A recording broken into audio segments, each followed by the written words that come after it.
Surat RTO action મોડમાં આવ્યું છે। મહેશ્વરીની 21 અને અગ્રવાલ વિદ્યાવિહારની 11 સ્કૂલ બસ ડિટેઇન કરાઈ છે। છેલ્લા 5 વર્ષથી આરટીઓ ટેક્સ બાકી હોવાથી કાર્યવાહી કરાઈ છે અને વાલીઓ પાસેથી એડવાન્સ પૈસા લેવા છતાં ટેક્સ ભરવામાં શાળાની આડોડાઈ સામે આવી।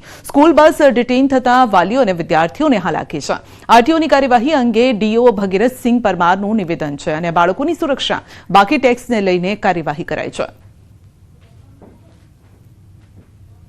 सूरत जिला की अंदर जो शालाओं की अंदर जो बसों चाली रही है ए बसों माटे थई अने आरटीओ द्वारा एक सूचन करवामां आव्युं छे।